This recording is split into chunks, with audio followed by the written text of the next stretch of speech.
एक दिन सास सुमन देवी मंदिर जा रही होती है और तभी रास्ते में उसका एक्सीडेंट हो जाता है। अरे बाप रे, मर गई रे, मैं तो मर गई। सुमन देवी को अस्पताल लेकर जाया गया और उधर उसकी तीनों बहुएं भी मौजूद थी। चिंता करने वाली कोई बात नहीं है। आपको 2 दिनों तक कोई काम नहीं करना है और सिर्फ आराम करना है। सभी लोग अस्पताल से घर आ गए। अरे माँ, तुम भी ना। मैं कहता हूँ कि ड्राइवर तुम्हें मंदिर तक छोड़ देगा, पर तुम हो कि मानते ही नहीं हो। अरे देखो, मैंने कितने बार बोला है, मुझे मंदिर चलकर जाने में ही सुकून मिलता है। और इतना ही है तो अपनी बीवी को भेजाकर सुबह 9 तक तो सोती है। शाम को सभी लोग नाश्ता करने बैठे। अरे क्या बात है माँ जी, आपने हम तीनों को क्यों बुलाया? कोई काम है क्या? परसों मेरी बहन के लड़की की शादी है।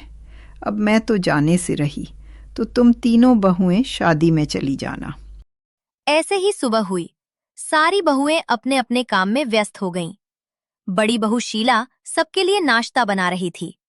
मझली बहू कीर्ति पूजा कर रही थी और वही दूसरी और सबसे छोटी बहू निशा पोछा लगा रही थी।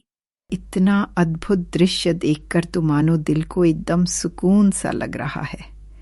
आज मेरी तीनों बहुएं पूरे मन से काम कर रही हैं। यूं ही दिन बीतता गया और अब दोपहर हो गया था। तभी छोटी बहू निशा आई। माँ जी, आज मेरा पार्लर जाने का दिन हो गया। मैं मार्केट जा रही हूँ, शाम तक आ जाऊंगी। तभी दूसरी मझली बहू आती है। माँ जी, मैं मेरे लिए एक साड़ी लेने जा रही हूँ, शाम तक आ जाऊंगी। मझली बहू के जाते ही सासू माँ, लगता है ये दोनों औरतें पगला हो गई हैं। अब बस बड़ी वाली की देरी है, पता नहीं वह कब आएगी।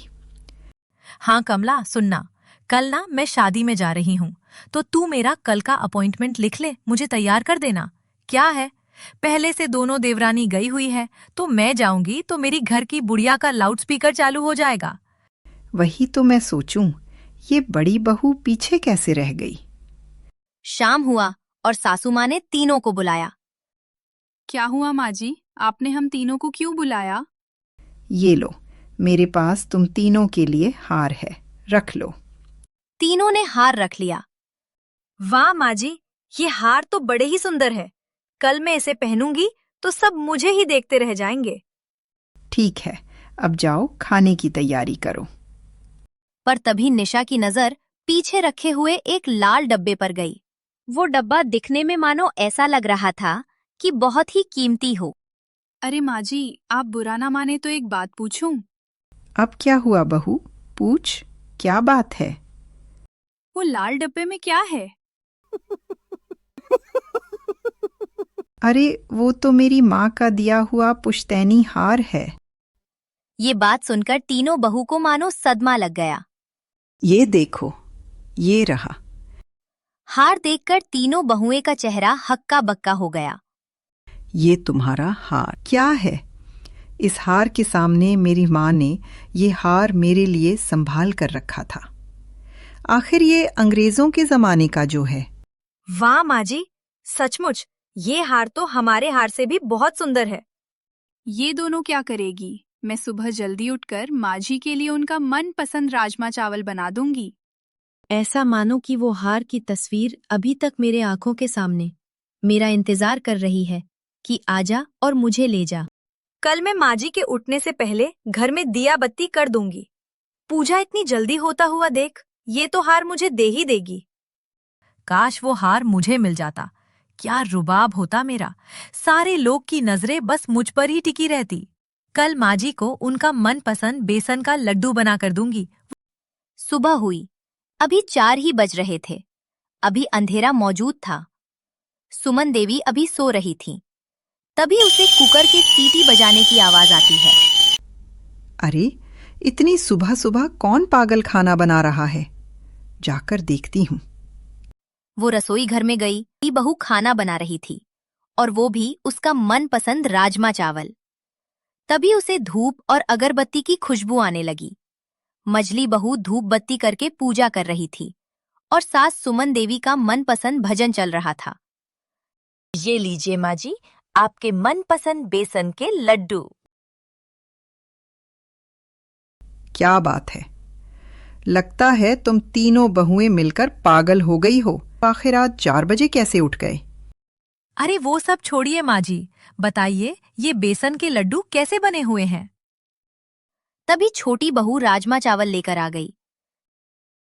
ये लीजिए माँ जी, आपके मनपसंद राजमा चावल। सासू माँ कुछ बोलती, उतने में मजली बहू आरती की थाली लेकर आ गई। अरे तुमको पता नहीं, माँ जी बिना पूजा किए और आरती लिए खाना नहीं खाती, चाहे वो उनका मनपसंद राजमा चावल क्यों ना हो। सुमन देवी को कुछ समझ नहीं रहा था कि आखिर ये चल क्या रहा है। पहले तुम लोग ये बताओ, आज तुम तीनों को क्या हुआ है इतनी जल्दी उठकर? तुम तीनों इतना काम कर रही हो तो आखिर क्या बात है? लगता है आज सूरज नहीं चांद उतरा है। तीनों बहुएं कुछ भी नहीं बोली, पर तभी बड़ी बहू बोली। अरे माँ जी, लगता है ये दोनों कल आपका पुश्तैनी हर देखकर पागल हो गई और उसकी लालच में ये दोनों ये नाटक कर रही है। हाँ हाँ दीदी, जैसे आप तो दूध की धुली हुई हो, गंगा की नहाई हुई हो। आप भी इतनी सुबह उठकर माँ जी के मनपसंद बेसन के लड्डू बनाई, नहीं तो आपको तो 10 बजे उठने में भी आलस आता है। सही बोला, ये दीदी ना माँ जी के सामने भला बनने की कोशिश कर रही है, पर माँ भी समझदार है और चतुर, वो ऐसे किसी को भी हार नहीं दे देगी। अच्छा, तो असली बात ये है। वही तो मैं सोचूं, आखिर आज तुम तीनों को क्या हुआ है? माँ जी, हमें माफ कर दीजिए, हम अब से ये गलती अगली बार नहीं करेंगे। हाँ माँ जी, हमें माफ कर दीजिए।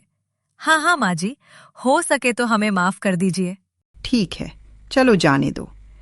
पर मुझे ये नहीं समझ रहा कि तुम्हें तुम्हारा सोने का हार नहीं पसंद, आकर मेरा चांदी का पुश्तैनी हार क्यों पसंद आ रहा है? क्या ये हार चांदी? हाँ, ये हार तो चांदी का ही है।